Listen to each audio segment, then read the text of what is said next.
The American common law grand jury is neither part of the judicial, executive, nor legislative branches of government, but instead belongs to the people. It is in effect a fourth branch of government, governed and administered to directly by and on behalf of the American people, and its authority emanates from the Bill of Rights. Rooted in long centuries of Anglo-American history, the grand jury is mentioned in the Bill of Rights, but not in the body of the Constitution.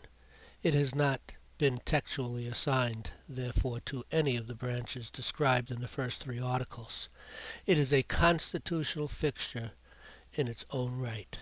In fact, the whole theory of its function is that it belongs to no branch of the institutional government, serving as a kind of a buffer or referee between the government and the people. Although the grand jury normally operates, of course, in a courthouse and under judicial auspices, its institutional relationship with the judicial branch has traditionally been, so to speak, at arm's length. Judges' direct involvement in the functioning of a grand jury has generally been confined to the constitutive one of calling the grand jurors together and administering their oaths of office. The grand jury's functions, independent from the judicial branch, is evident both in the scope of its power to investigate criminal wrongdoing and in the manner in which that power is exercised. United States v. Williams, 1992.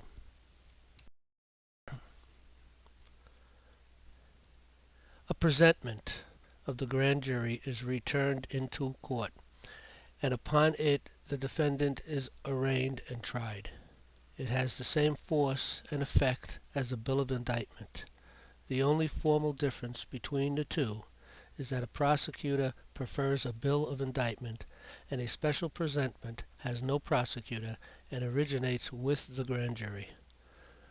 Progress Club versus State.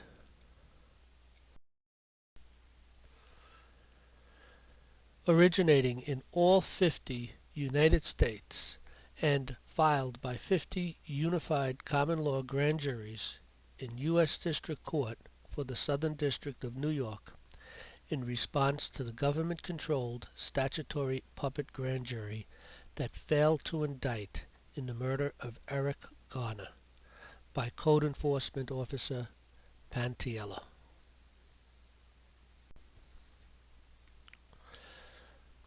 Alabama, Alaska, Arizona, Arkansas, California, Colorado, Connecticut, Delaware, Florida, Georgia, Hawaii, Idaho, Illinois, Indiana, Iowa, Kansas, Kentucky, Louisiana, Maine, Maryland, Massachusetts, Michigan, Minnesota, Mississippi, Missouri, Montana, Nebraska, Nevada, New Hampshire, New Jersey, New Mexico, New York, North Carolina, North Dakota, Ohio, Oklahoma, Oregon, Pennsylvania, Rhode Island, South Carolina, South Dakota, Tennessee, Texas, Utah, Vermont, Virginia, Washington, West Virginia, Wisconsin, Wyoming. The Unified United States Common Law Grand Juries. United States Common Law Grand Juries, a true bill under common law. Silence can only be equated with fraud where there is a legal or moral duty to speak, or where an inquiry left unanswered would be intentionally misleading. U.S. v. Tweel. Filed via United States Postal Service to the Clerk of Court, Ruby Kajek, U.S. District Court for the Southern District of New York, Pearl Street, New York. Action required under penalty of law.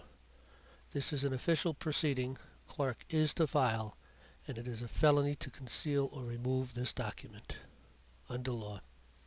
For a PDF copy of indictment, go to nationallibertyalliance.org.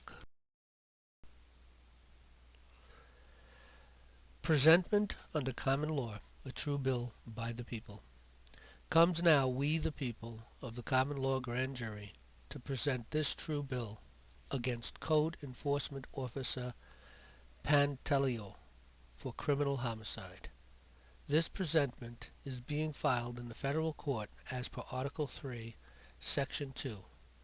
Judicial power shall extend to all cases in law and equity arising under this Constitution, whereas the victim was robbed of life by said officer under the color of law protected by the Fifth Amendment. Fifth Amendment.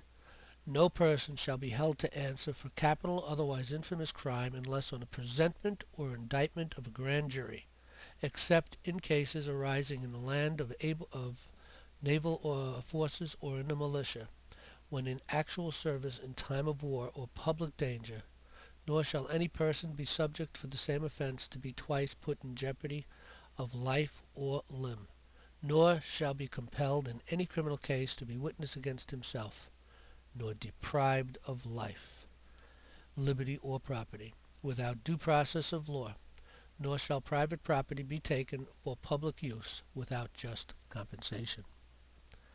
Homicide is not necessarily a crime. It is a necessary ingredient of the crime of murder and manslaughter. But there are other cases in which homicide may be committed without criminal intent, without criminal consequences, as where it is done in the lawful execution of a judicial sentence, in self-defense, or as the only possible means of arresting an escaping felon. The term homicide is neutral. While it describes the act, it pronounces no judgment on its moral or legal quality. People versus Connors.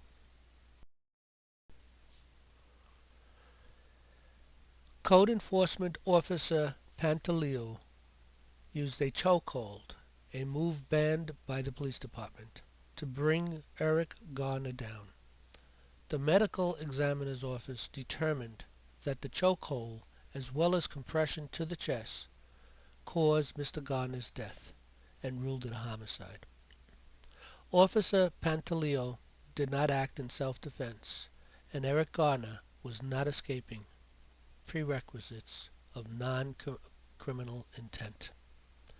Furthermore, literally just seconds after Code Enforcement Officer Pantaleo decided to take Eric Garner down, 4 or 5 more Code Enforcement officers had arrived on the scene.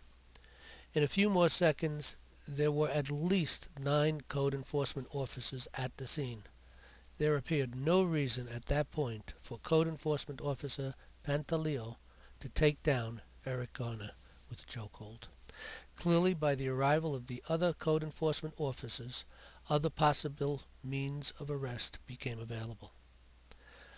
Code Enforcement Officer Pantaleo claimed he believed his life was in danger because he was caught between the fallen Eric Garner and the store window. This became a condition Code Enforcement Officer Pantaleo created himself after his unlawful act. There simply was no reason for Code Enforcement Officer Pantaleo to take down Eric Garner with a chokehold, because at the time more than 9 Code Enforcement officers had arrived and many other options were now available, including the possibility of Eric Garner cooperating. In conclusion, there was no reason to arrest Mr. Garner. The claim against him was a code infraction and not a violent act, and simply a summons should have been given to Mr. Garner, who would have then had the opportunity to challenge the accusation in a court of law.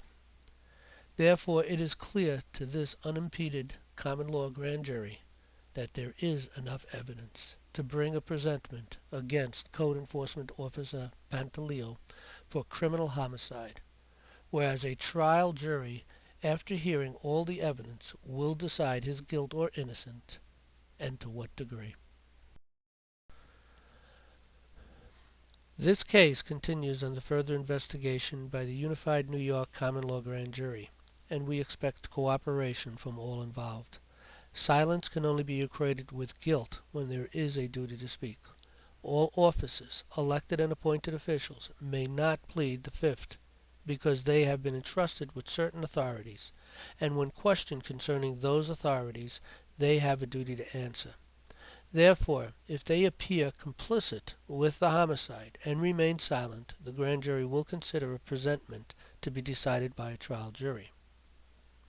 There are many questions that we need to be answered, such as why CPR wasn't applied to the victim. There were many code enforcement officers who are all first responders and therefore trained in CPR. But why did they fail to perform the most basic life-saving techniques? Upon the arrival of the emergency medical technician, why did they fail to perform CPR? Mr. Garner was a large man, and if he was still alive while lying on the ground, movement of his chest should have been seen. There was none. Later confirmation by the medical examiner was that his death was caused by a chokehold, as well as compression to the chest. He may have been able to have been resuscitated. What was the time of death, and what time was Mr. Garner put into the ambulance? What role did the prosecutor play with a statutory grand jury? Clearly there was enough evidence for an indictment, and it was not the statutory grand jury's place to try the case, but just to determine if there was enough evidence to indict. It appears that the statutory grand jury was swayed by untried excuses by the accused and maybe others. A homicide deserves a trial unless there is a clear lack of criminal intent and self-defense was not evident at all.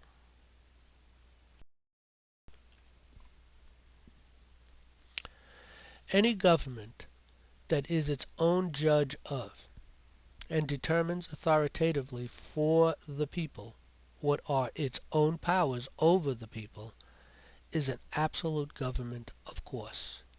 It has all the powers that it chooses to exercise. There is no other, or at least no more accurate, definition of despotism than this.